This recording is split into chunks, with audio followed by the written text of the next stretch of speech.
Social మీడియాలో ఎప్పుడు ఎలా ఫేమస్ అవుతారో చెప్పడం కష్టం. సామాన్యుడిని సైతం సెలబ్రేటింగ్ చేయగలుగుతున్నాయి సామాజిక మాధ్యమాలు. యూట్యూబ్, ఇన్స్టాగ్రామ్, ఫేస్బుక్, స్నాప్చాట్స్ ద్వారా చాలా మంది ఫేమస్ అవుతున్నారు. రోడ్డుపై భిక్షాటన చేస్తూ బూతులు తిడుతూ కూడా ఓవర్ నైట్ స్టార్స్ అయిపోవచ్చు అంటూ నిరూపించాడు షేక్ అహ్మద్ పాషా అలియాస్ కుర్చీ తాత.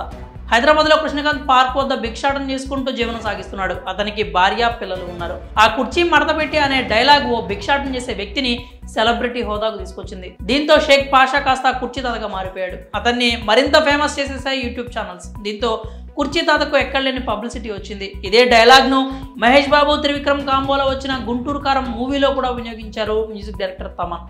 ఈ పాట సినిమాకు ఎసెట్ అయిన సంగతి విదితమే. అతడికి చిత్ర యూనిట్ ₹1,00,000 రెమ్యునరేషన్ కూడా ఇచ్చింది. ఇటీవల తోటి యూట్యూబర్లను తిట్టిన కేసులో జైలు పాలైన కుర్చీ తాత కొన్ని రోజులుగా కనిపించట్లేదు. ఆ తర్వాత ఏమయ్యారో కూడా తెలియదు.